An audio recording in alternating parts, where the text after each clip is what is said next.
बच्चों, welcomes to आलिम। अभी हम सेकंड लेक्चर शुरू करने जा रहे हैं और पहला लेक्चर अपलोड हो गया है। आप लोग जाओ, पहला लेक्चर देखो, उसके बाद ही इसको शुरू करना, क्योंकि वो चीज़ें लिंक होती हैं तो वो समझ में नहीं आएंगी। और पहला लेक्चर देखने के बाद ही आप इसको शुरू करें।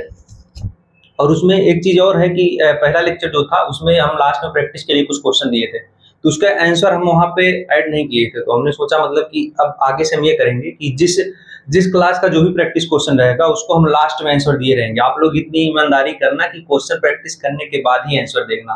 तो जो पिछला लेक्चर था उसका भी आंसर और इस वाले लेक्चर का प्रैक्टिस के लिए जो भी क्वेश्चन हम लास्ट में देंगे, इसका जो आंसर है दोनों हम लास्ट के 2 स्लाइड में ऐड कर दिए हैं, उसको मेंशन करके। तो जो हम पहला लेक्चर था उसमें हम रिलेशन के बारे में पढ़े थे, सेट के बारे में पढ़े थे, रिवीजन किए थे, representation of set, Venn diagram, ये चीजें देखे थे जो हमें आगे यहाँ पे जरूरत पड़ेगी। तो अब आगे हम देखते हैं रिलेशन में ही आगे आज डोमेन और कोडोमेन और रेंज। रिलेशन में डोमेन, कोडोमेन और रेंज क्या होता है, इसी से फिर हम आगे फंक्शन के बारे में मतलब धीरे धीरे बढ़ेंगे। जैसे ये रिलेशन है, मान लो, सॉरी, जैसे ये रिलेशन है और ये हमारा सेट ए है, ये सेट बी है, तो हमें ए क्रॉस बी में टोटल कितने एलिमेंट होंगे? 5 × 4 20। 5 एलिमेंट यहाँ है, 4 इसके हैं, तो ए क्रॉस बी में 20। और हमें पता है कि जो रिलेशन होता है ये इसी का सबसेट होता है, ए क्रॉस बी का। मतलब ये जो 4 एलिमेंट है, ये चारों एलिमेंट इसी 20 एलिमेंट में से हैं। सो इस 4 के अलावा 16 एलिमेंट और इसके हैं, ए क्रॉस बी के। ये जो है हमारा रिलेशन है, मतलब ए क्रॉस बी का सबसेट ये कह सकते हैं। जो हमारा डोमेन होता है, डोमेन जो रिलेशन है, जितने भी ऑर्डर्ड पेयर है, कितने ऑर्डर्ड पेयर है यहाँ पे देखोगे, 1 2 3 4, ये हमारे 4 ऑर्डर्ड पेयर हैं रिलेशन में। तो इस ऑर्डर्ड पेयर के जो पहले एलिमेंट होते हैं, जो पहला एलिमेंट होते हैं, उसका जो हम सेट बनाएंगे वही हमारा डोमेन होता है। जैसे इसमें 1 हो गया, इसमें 2 हो गया, इसमें 3 हो गया, इसमें 4 हो गया, 1 2 3 4, ये हमारा डोमेन हो गया। अब बात आती है कोडोमेन की। कोडोमेन जो सेट बी है,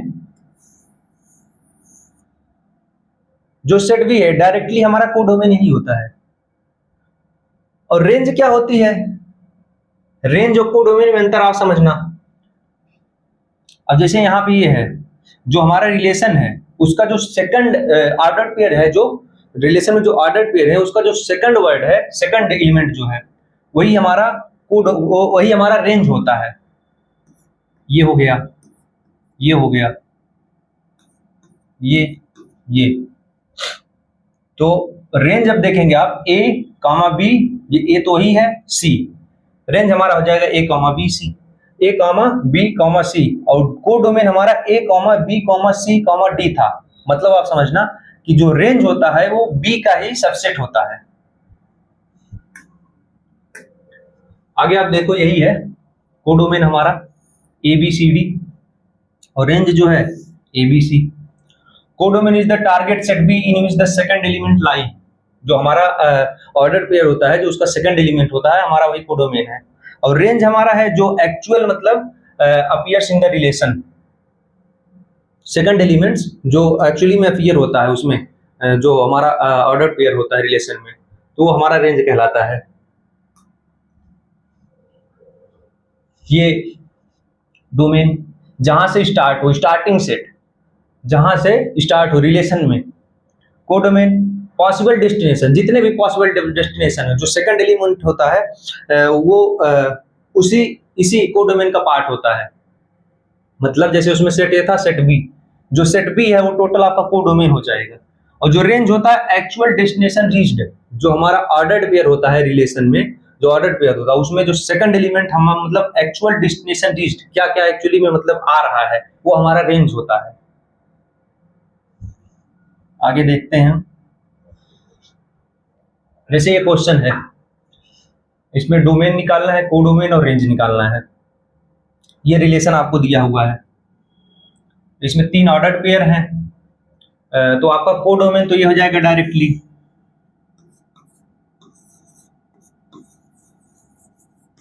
सेट बी है, ये कोडोमेन हो गया आपका। और आपका ये डोमेन हो जाएगा, डोमेन क्या हमने बताया था कि जो पहला वर्ड होता है, जो ऑर्डर्ड पेयर में पहला एलिमेंट होता है, जैसे ये हो गया, ये हो गया, ये हो गया, मतलब डोमेन आपका हो गया 1, 2, 3। ठीक है, बाकी एक निकालना है रेंज।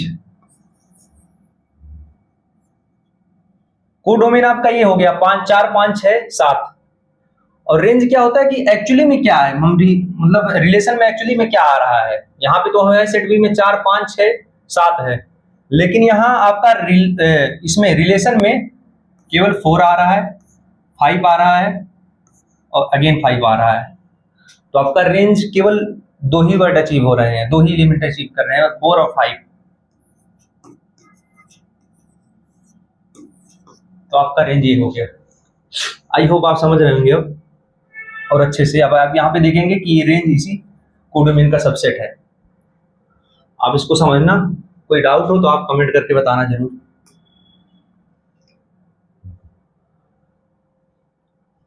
ये भी सेम क्वेश्चन है, बस इसमें डिफरेंस एक ये है कि आप यहाँ पे देख सकते हो कि हमारा रिलेशन एक डेफिनेशन के थ्रू दिया हुआ है, तो हम इसको रिलेशन लिख देते हैं। इसमें ये है कि y इक्वल टू 2x। ठीक है, तो इसको हम लिखते हैं। इसको लिखना मतलब कोई वो नहीं है, आप इसको धीरे धीरे प्रैक्टिस में आएगा, सीख जाएगा। अब ये हो गया हमारा x। ठीक है, x की 4 वैल्यू हो गई। इसके हिसाब से हम यहाँ पे y कैलकुलेट करके रिलेशन लिख लेते हैं। y की डिफिनेशन हमारी दी हुई है, y इक्वल टू 2x। तो अगर हम x की वैल्यू यहाँ पे 1 रखेंगे, यहाँ पे आप देख लो 1, 2, 3, 4। अगर ये x की वैल्यू है तो y की वैल्यू हो जाएगी, ये 2x है, तो हो गया 2, 4, 6, 8। ठीक है, तो अब हम ये जैसे था 1, x की वैल्यू हम 1 लिए, तो y की हमारी कितनी वैल्यू आई 2। एक ये ऑर्डर पेयर बन गया, 2 लिए ये 4 आया। ठीक है, एक ऑर्डर पेयर ये बन गया 3, 6 और एक ऑर्डर पेयर हो गया 4, 8। ठीक है, ये हमारा रिलेशन डिफाइन हो गया।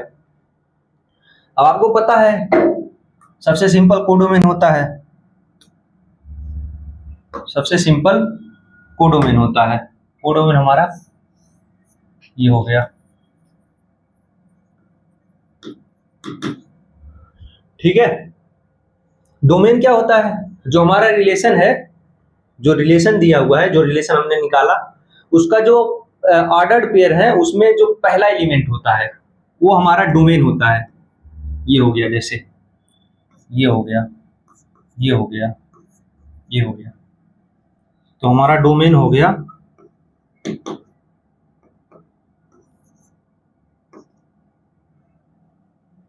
1, 2, 3, 4। ठीक है, रेंज की अगर बात करें, रेंज आएगा इसी में से कुछ एलिमेंट रेंज में होंगे, लेकिन वो कैसे हम देखते हैं, जो हमारा रिलेशन का ऑर्डर्ड पेयर होते हैं, जितने भी होते हैं, उसके जो सेकंड एलिमेंट होते हैं, सेकंड एलिमेंट जैसे ये हो गया 4 एलिमेंट है, तो हमारा रेंज यहां पे हो जाएगा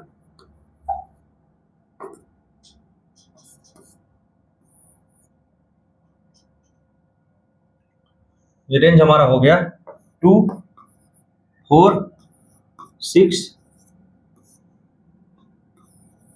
8। ये हमारा रेंज हो गया, ये हमारा डोमेन हो गया, और ये हमारा सेट भी पूरा कोडोमेन हो गया। अभी आपको आगे और प्रैक्टिस के क्वेश्चन मिलेंगे, वहां से और अच्छे से क्लियर हो जाएगा, लेकिन उम्मीद है कि यहीं से क्लियर हो गया। अगर 2 क्वेश्चन हमने प्रैक्टिस कर लिए हैं, इसमें कोई ऐसा नहीं है, ठीक है, ये भी उसमें भी आएगा फंक्शन में। अब आते हैं टाइप ऑफ रिलेशन। अगला टॉपिक है हमारा टाइप ऑफ रिलेशंस। रिलेशंस हमने पढ़े थे, ये हमने डोमेन, कोडोमेन और ये रेंज देख लिया। अब यहाँ पे आता है टाइप ऑफ रिलेशंस। रिलेशंस जो होते हैं वो कितने प्रकार के होते हैं। हमारे पास मान लीजिए एक सेट ए है and R be a relation on A, ठीक है, सेट ए है और आर जो है वो रिलेशन है ए में। तो यहाँ पे पहला है हमारा रिफ्लेक्सिव रिलेशन। रिफ्लेक्सिव रिलेशन क्या होता है? A relation R is reflexive if every element is related to itself। मतलब जैसे अगर सेट A है, इसमें जितने भी एलिमेंट हैं वो जो हमारा रिलेशन रहेगा, रिलेशन में वो सारे A, A इस फॉर्म में रहें। Every element is related to itself, मतलब A, A belongs to R, मतलब इस फॉर्म में हमारा रहे। जैसे एग्जांपल के लिए आप देखो, एग्जांपल से और अच्छे समझ में आएगा। हमारा सेट ए है 1, 2, 3, इसके कितने एलिमेंट है? 3। तो इसका जो हमें बनेगा रिलेशन, और मान लो रिलेशन ये दिया हुआ है, अब हमें चेक करना ये है ये रिलेशन रिफ्लेक्सिव है या नहीं है। तो हम कैसे करेंगे?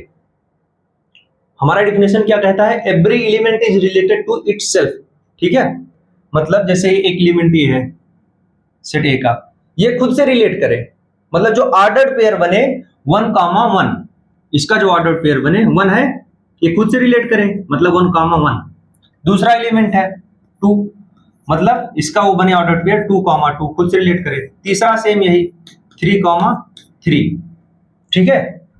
अगर ये सारे जितने भी इसके बन रहे हैं ऑर्डर्ड पेयर ए के, सेट ए के, अगर ये सारे रिलेशन में प्रेजेंट हैं, ये प्रेजेंट हैं, बाकी उसके अलावा क्या है क्या नहीं है, तो हमारा वो रिलेशन रिफ्लेक्सिव रहता है। अगर इसमें से एक भी नहीं रहता तो रिलेशन रिफ्लेक्सिव नहीं होता। इस चीज का ध्यान रखना है। एवरी एलिमेंट ये लिखा हुआ है, सारे एलिमेंट का वो होना चाहिए ऑर्डर्ड पेयर, खुद से रिलेट करे। खुद से रिलेट करने का मतलब जैसे ये हो गया 1, ये 1, 1, ये मतलब खुद से रिलेट कर रहा है यहाँ पे, ठीक है। तो ये हमारा रिफ्लेक्सिव रिलेशन हो गया। Since all a, a pairs are present, R is reflexive. आगे बढ़ते हैं हम। सिमेट्रिक, कोई रिलेशन सिमेट्रिक कब होता है? जैसे मान लो कोई रिलेशन है, अगर उसके ऑर्डर्ड पेयर जो भी होते हैं रिलेशन के, वो रिवर्स फॉर्म में हो, मतलब जैसे ए, बी बिलोंग्स टू आर, अगर रिलेशन में ए, बी का हमारा पेयर है, तो उसी सेम रिलेशन में हमारा बी, ए का पेयर होना जरूरी है, तो हमारा जो रिलेशन होता है वो सिमेट्रिक रिलेशन कहलाता है।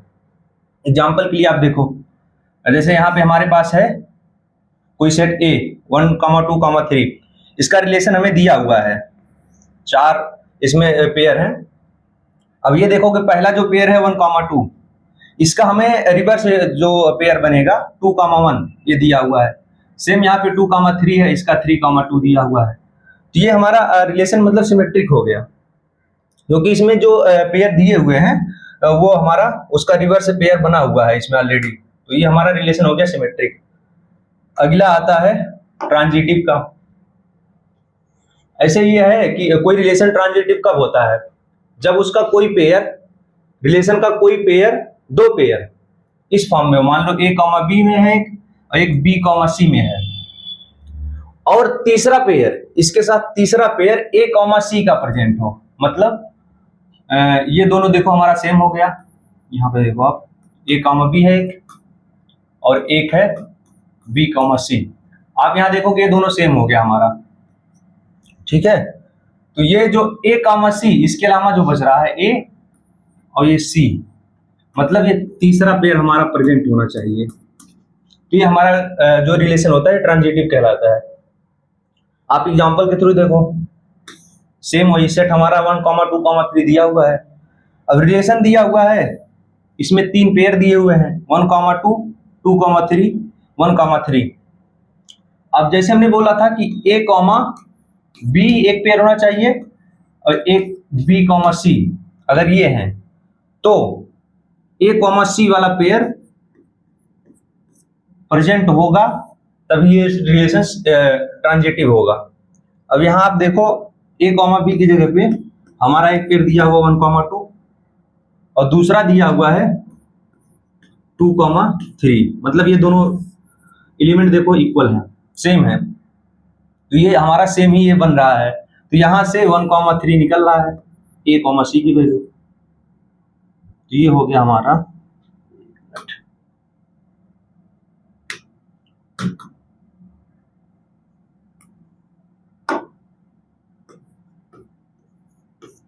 1,3। अब यहाँ देखो 1,3 दिया हुआ है, ये हमारा रिलेशन हो गया ट्रांजिटिव। मतलब जो ए कॉमा बी वाला पेयर है वो रिलेशन में है इसमें, और बी कॉमा सी वाला भी रिलेशन में है, तो हमारा ए कॉमा सी का कोई एक पेयर उस रिलेशन में प्रेजेंट होना चाहिए, तो ये रिलेशन हमारा ट्रांजिटिव बन जाता है।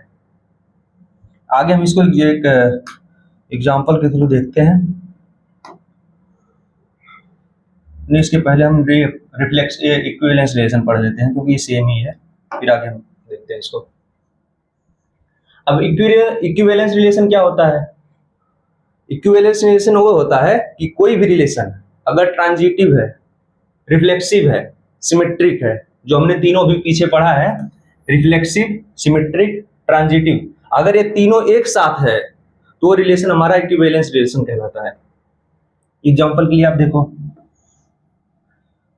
1, 2, 3, 4, 6, 5, 6, ये हमारा एक सेट दिया हुआ है, ठीक है। और एक रिलेशन ये डिफाइन है, A relation B, A and B है the same parity. Same parity का मतलब होता है कि या तो ऑड हो या तो इवन हो। ये हमारा दिया हुआ है, इसको हम देखते हैं।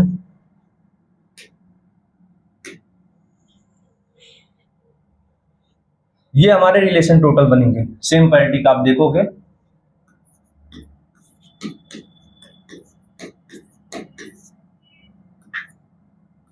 ये हमारा सेट दिया हुआ था। अब सेम पैरिटी का देखोगे, ए का 1 का 1 से बनेगा, 1 का 3 से बनेगा, 1 का 5 से बनेगा, 1 का 6 से नहीं बन सकता, 1 का 2 से नहीं बन सकता क्योंकि ये सेम पैरिटी नहीं है, अपोजिट पैरिटी के हो जाएंगे। तो 1 का 1 से 3 ये हो गया, 3 का 1 से 3 से 5 से, 5 का 1 से 3 5 ये हो गया, सेम ये 2 से बनेगा। तो ये हमारा रिलेशन ये डिफाइंड है, ये गिवन है, ये डिफिनेशन के फॉर्म में दिया हुआ था, इसको हमने इस फॉर्म में लिखा है। अब यहां से हमें देखना है रिफ्लेक्सिव है, सिमेट्रिक है, ट्रांजिटिव है, अब ये हमें चेक करना है इसके थ्रू।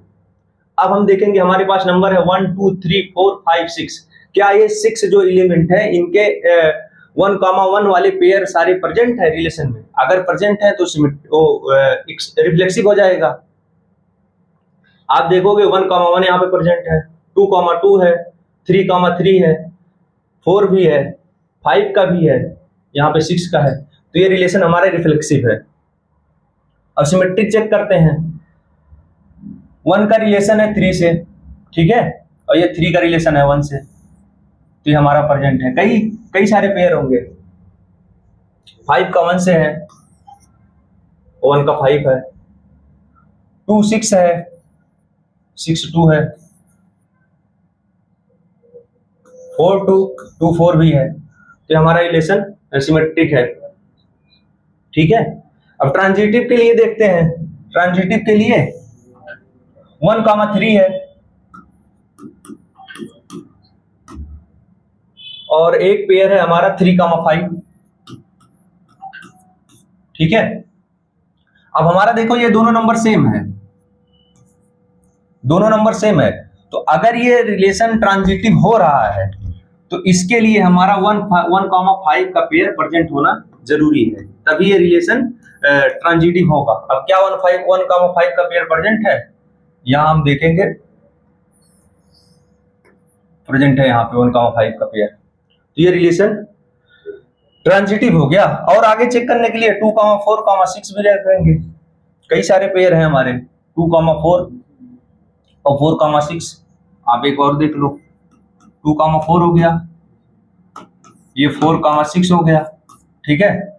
यहां आप देखोगे ये 4 4 सेम है, ये सेम होना इसका जरूरी है, तभी ये ए कॉमा बी, बी कॉमा सी फिर जाके ये A, C से हम चेक करते हैं, बनेगा।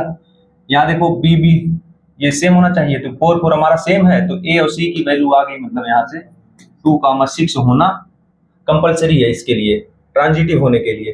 तो क्या 2, 6 है? हाँ 2, 6 है यहाँ पे। रिफ्लेक्सिव, सिमेट्रिक, ट्रांजिटिव, ये तीनों है, इसीलिए ये रिलेशन पूरा इक्विवेलेंस रिलेशन कहलाएगा। रिफ्लेक्सिव के लिए ये होना चाहिए, सिमेट्रिक के लिए ये होना चाहिए, रिवर्स पेयर बनना चाहिए, 1, 3 है तो 3, 1 होना चाहिए, और ट्रांजिटिव के लिए 1, 3 का रिलेशन है, 3, 5 का रिलेशन है, तो ये दोनों तो सेम है।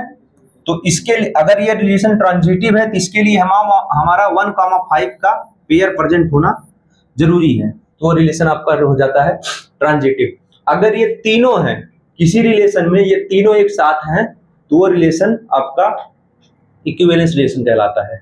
ठीक है, आगे बढ़ते हैं। इसमें और भी क्वेश्चन आपको आगे मिलेंगे प्रैक्टिस के लिए, तो अभी वो घबराने की जरूरत नहीं है, इसको आप अच्छे से क्लियर हो जाएगा। अगर नहीं होता है तो इसको हम आगे फिर डिस्कस करेंगे।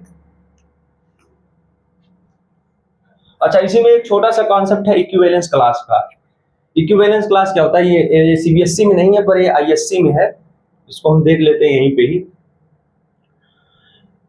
इक्विवेलेंस क्लास एक्चुअली में होता ये है कि ये जितने भी एलिमेंट रहते हैं किसी एलिमेंट के रिस्पेक्ट में इक्विवेलेंस क्लास देखते हैं।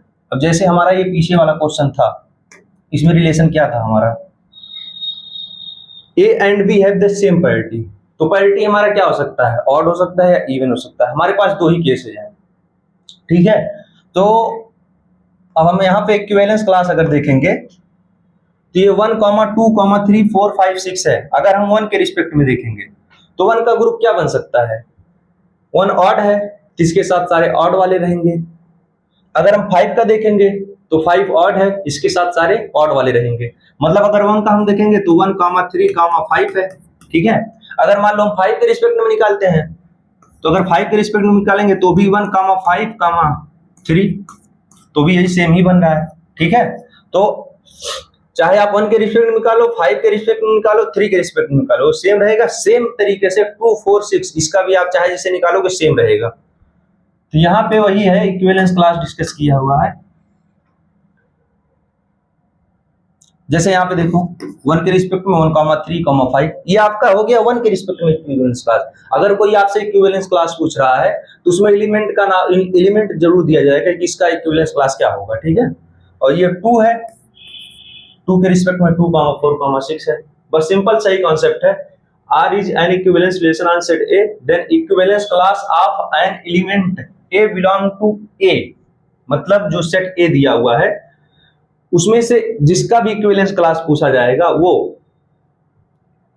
X belongs to A, X relation to A, यही हो जाएगा। मतलब कि अगर कोई है, वो कोई एलिमेंट है, वो उस ग्रुप के जितने भी रहेंगे उस सेम पैरिटी के, जैसे इस कंडीशन में सेम पैरिटी के जितने भी एलिमेंट है इसमें आ गई है। और ये 2 है, 2 मतलब 2 के सेम पैरिटी में जितने भी एलिमेंट है इसमें आ गए हैं, ठीक है। ये आईएससी में, सीएससी में नहीं है।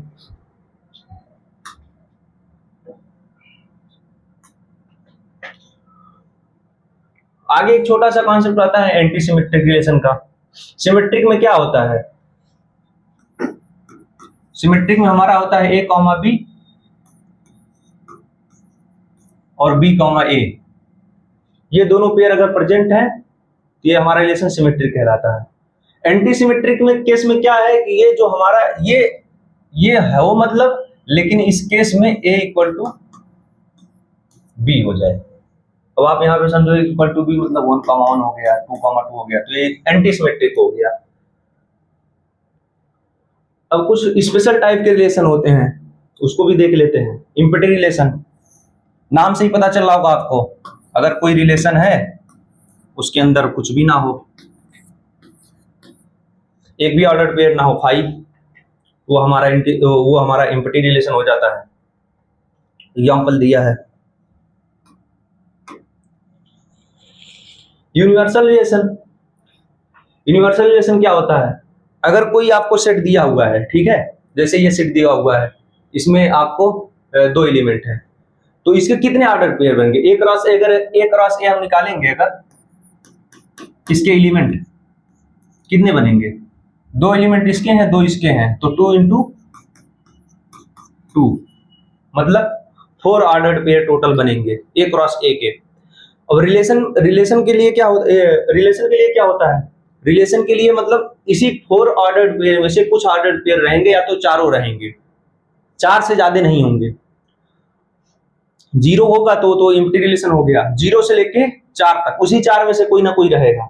अगर चारों प्रेजेंट है, जैसे इसमें टोटल 4 बन रहे हैं इस वाले सेट के केस में, अगर चारों प्रेजेंट है, चारों ऑर्डर्ड पेयर यहाँ पे प्रेजेंट है, तो ये हमारा हो जाएगा यूनिवर्सल रिलेशन। अगर ये यहाँ पे एक और वर्ड होता, यहाँ पे 1 2 3 होता मान लो, तो ये हमारा इसके केस में हो जाता 9 एलिमेंट टोटल A क्रॉस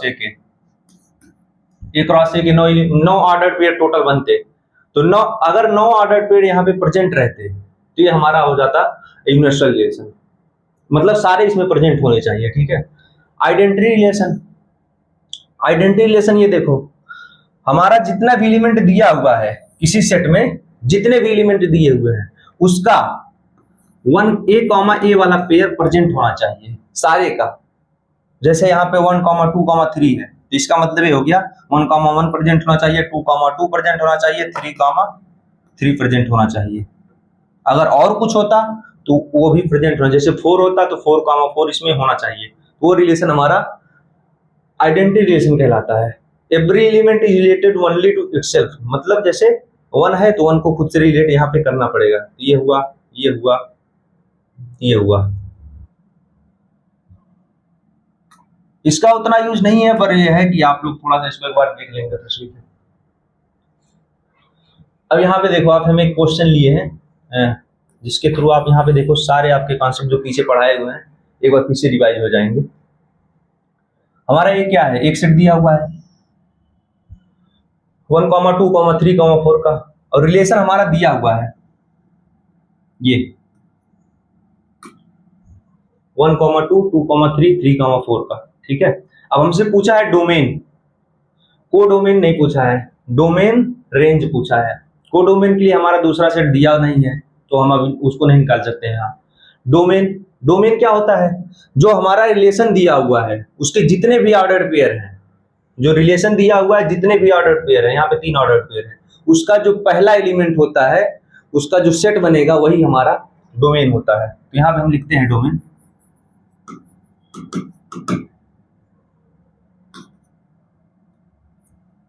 पहला ऑर्डर्ड पेयर क्या है 1, 2, इसका पहला एलिमेंट क्या है, ये है। इसका मतलब हमारा एक सेट आ गया, डोमेन वाले सेट में एक एलिमेंट आ गया। दूसरा क्या है 2, 3 है, इसमें पहला एलिमेंट क्या है हमारा 2, ठीक है। ये वाला 2 यहाँ पे नहीं आ रहा है, इस बात को आप ध्यान रखना।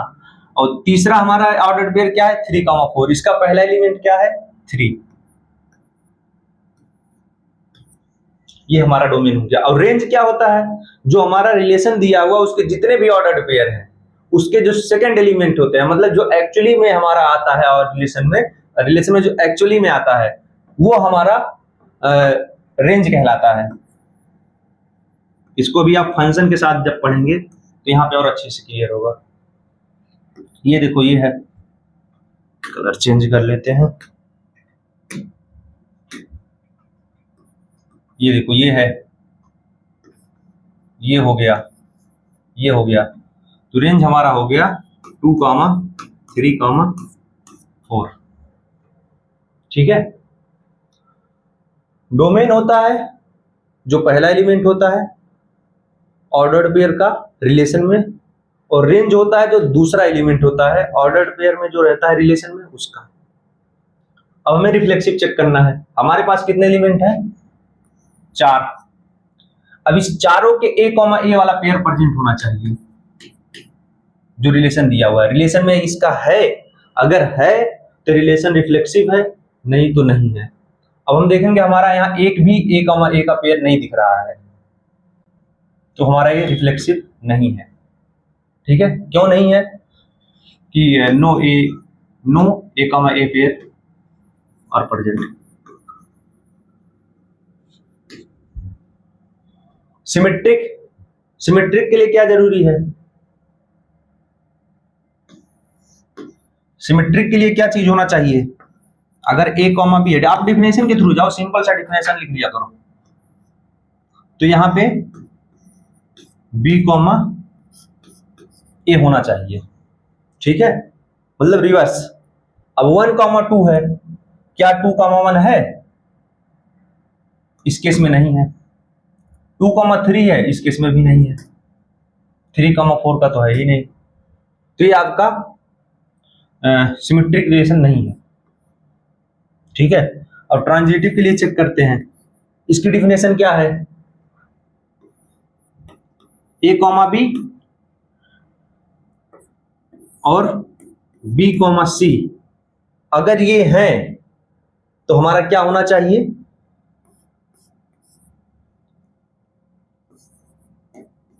ए कॉमा सी वाला ऑर्डर्ड पेयर हमारा प्रेजेंट होना चाहिए, ठीक है। अब इसको हम चेक करते हैं, ए कॉमा बी है, बी कॉमा सी है, तो हमारा ए कॉमा सी वाला पेयर प्रेजेंट होना चाहिए। तो ऐसा कोई है क्या? मतलब जैसे यहाँ पे देखो 1 कॉमा 2 है, 2 कॉमा 3, हाँ ये है, ये यहाँ पे आ रहा है। आप यहाँ देखो 1 कॉमा 2, 2 कॉमा 3, ये दो पेयर तो हमें मिल गए। इसमें आप देखो 2 2 इक्वल है, मतलब इसका जो लास्ट एलिमेंट है, इसका जो पहला एलिमेंट है, ये दोनों इक्वल है, तो ये तो हमारे सेट हो रहे हैं। इसके हिसाब से क्या 1 कॉमा 3 का पेयर है?